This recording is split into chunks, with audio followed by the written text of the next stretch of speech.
I figured that if I got this camera, then I was full in on video, and this would make me a filmmaker. It would make me a better videographer. This is the story of the camera that made me a filmmaker, and it's not for the reasons that you think. At the beginning of 2020, I had been a wedding photographer for about 4 or 5 years, full time. I shot some commercial stuff, making videos for other businesses. And I started to really kind of love that world. I worked as a freelance editor and then also camera op for a local production company, and I began to really enjoy that world. Come beginning of 2021, things were looking up a little bit. We had come out of lockdowns, the world was starting to slowly open back up, and I knew that I needed a change. In that moment, I wasn't sure where I wanted to go.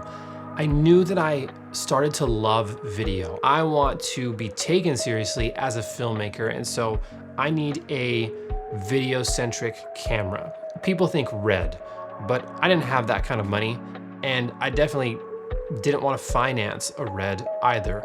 And so the next logical step was the Sony A7s III.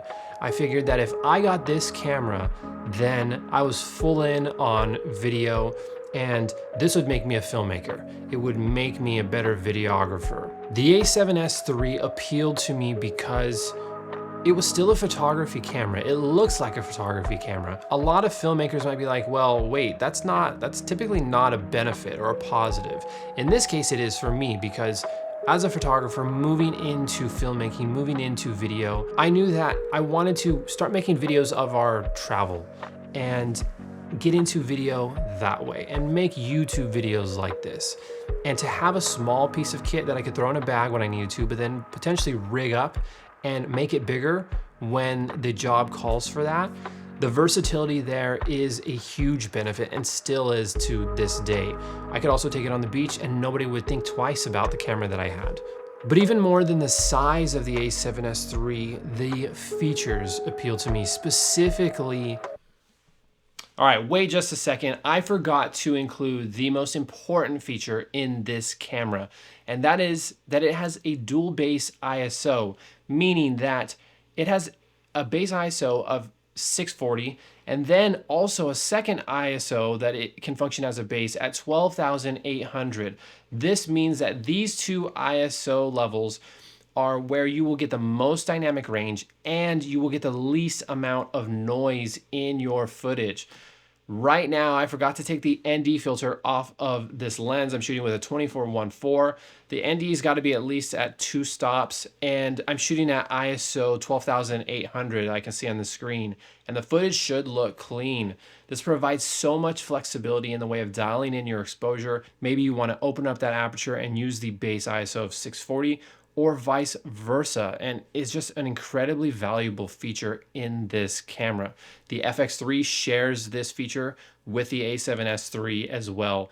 A7 IV and others do not. So anyways, let's get back to the rest of this review.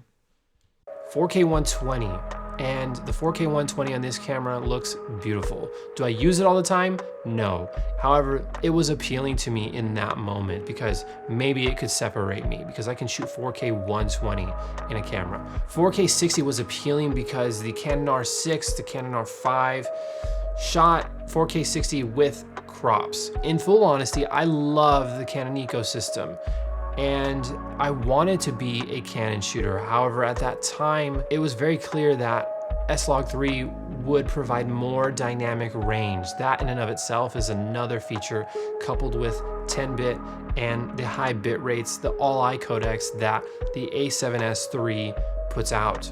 Plainly put, this camera gave dual card slots. It gave the dynamic range that I was looking for in a package where I could choose different codecs and not lose very much quality at all, but also be able to mitigate file sizes. If I want the best quality, then I can shoot to CF Express Type A cards and in the all-I codec. Or if I wanted to conserve on space, I could shoot the H.265 codecs that the A7s III has. More importantly, I could still shoot stills with this camera. And I know this is a video about me becoming a filmmaker and this camera helping to facilitate that.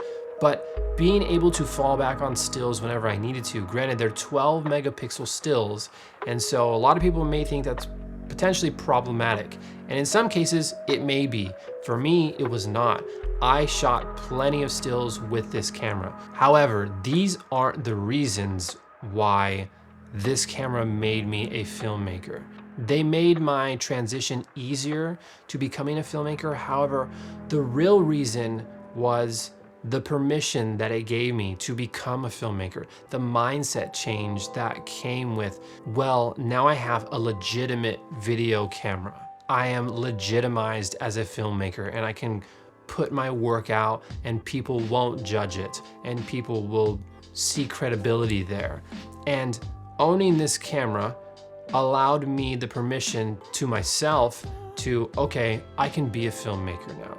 This is the case with so much in the way of gear with photographers and filmmakers, videographers. We feel like we can't become a thing until we get this coveted piece of gear.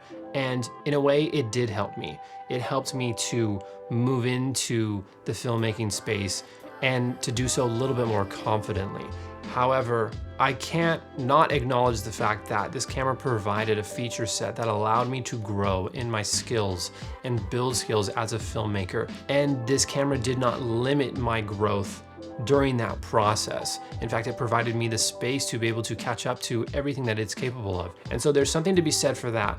But the real point here is that it is often us that are preventing ourselves from growth. If you're a photographer and you want to be a filmmaker, you don't need the gear. In this case, the gear helped me and was a crutch. But now looking back, I can see that I could have made the same work with my Canon EOS R. Maybe it would have had less dynamic range. Maybe it would not have been as crisp. Maybe the quality would have been less. Maybe the 4K files would have been cropped in. The people who are going to be filmmakers, they're just gonna go and do it regardless of the gear. And sometimes that's what we're forced to do. Sometimes whether it's money, circumstance, whatever it is, we're forced to make the content, make the art, regardless of the gear that we have. Sometimes we need the gear in order to give ourselves permission to become the thing that we want to, even though we are capable of doing that without the gear. Looking back, it wasn't necessarily the gear that allowed me to push forward. It was just a change in my perspective and my mindset. My name is David J. Orozco, and I will catch you guys in the next one. Peace.